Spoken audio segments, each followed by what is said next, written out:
Hello, welcome back to my YouTube channel. It's Angelica here.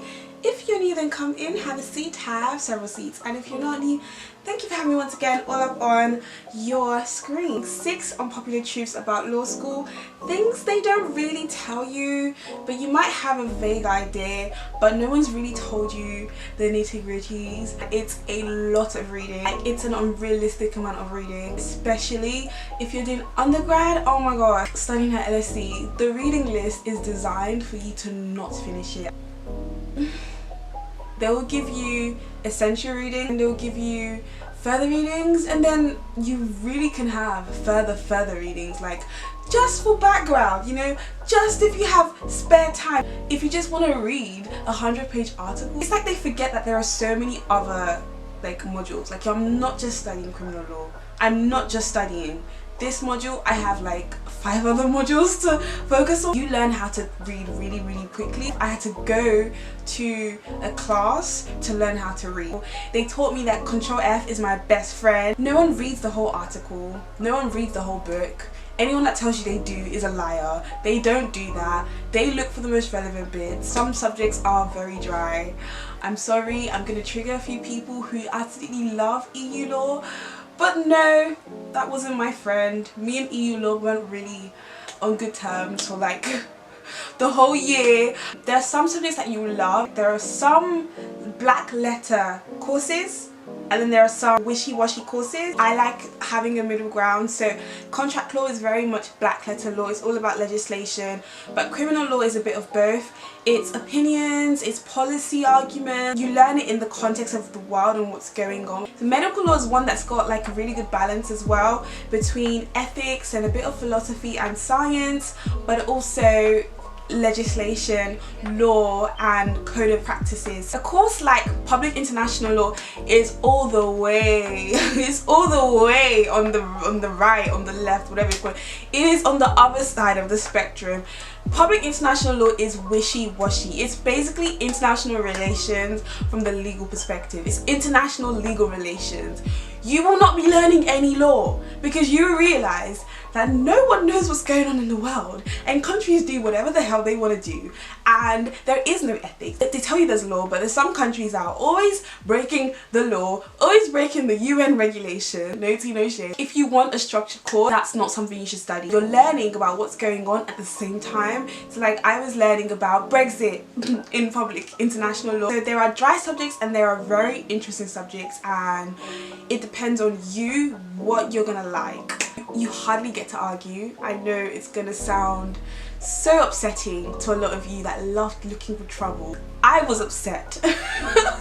You don't get to argue. You don't get to just pick a fight for no reason, you know? You don't just get to do that for fun, for sport in law, because actually you've got a lot of reading to do. You're gonna get opportunities to moot, especially if you go to LSE. That's part of like the law society stuff going on, but also we have to do a few presentations. But if you go somewhere like Oxford, you have to do a few more moots, like it's actually like assessed.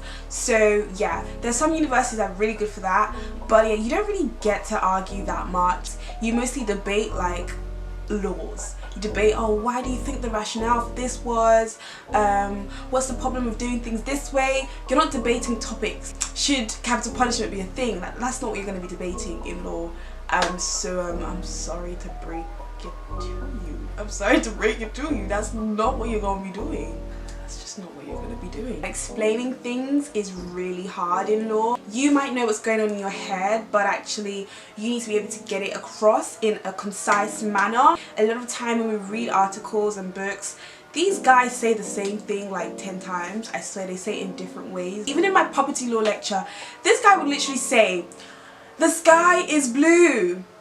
So therefore what we understand from this is that blue is the sky. If you can write an essay that is actually like really like easy to understand in simple language, then you've probably done better than someone that's using like extra complex jargon. Law is already complex already, so there's no need to like make it worse. You will disagree with a lot of what you read, and you are allowed to. I'm telling you this, I'm giving you permission, you're allowed to. All these professors and lecturers, but like they say stuff that you might not think makes sense. It's because it doesn't make sense. It's because it doesn't. It's literally because it doesn't. You get marked on original thought, and it's really hard to be original because you're not the only one to think of an original thought if you think about it. Journals can be peer reviewed, journals can be assessed, people can have so much experience in their field of work, they say something that's just not agreeable, you're allowed to disagree with what they say. And so if you're reading something and it's just really annoying you because this guy's, his argument doesn't make any sense, it's because he probably doesn't make any sense. It doesn't really make you a lawyer. It doesn't make you a lawyer studying law because you're learning things from theory, and if you want to practice law, especially in the UK, an undergraduate degree can be a qualifying law degree, but you still have to do law school after, and then you have to train and then you qualify. For instance, if you want to go to commercial law, because clients don't need you to tell them something that they can just Google. Is it a sin to, not sin, oh my god, sin. What the hell? I just said sin. Is it a crime is what I mean. Is it a crime for you to do business with a client who has been involved in bribery? If you want to find that out, like, you can find that out by Googling.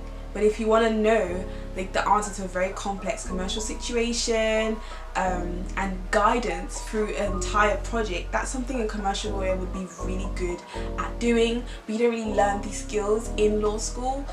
So I think for me, I genuinely wanted to study law. It wasn't because I wanted to become a lawyer. So for me, I chose law because I love the theory of law. Oh my gosh, I love law so much. I love understanding the motives for like why we have laws, why the world is the way it is, what drives people. I want to understand links between so many different things. I want to understand the link between psychology and law, and economics and law, and politics and law. All these subjects literally interlink, and that's why I really love LSE, because they gave me the opportunity to learn law from so many different perspectives. So thank you so much for making it all the way to the end of this video. Don't forget to connect with me on my other social media channels and leave a thumbs up. Also, let me know your thoughts in the comment section, and I'll see you in my next video. Bye!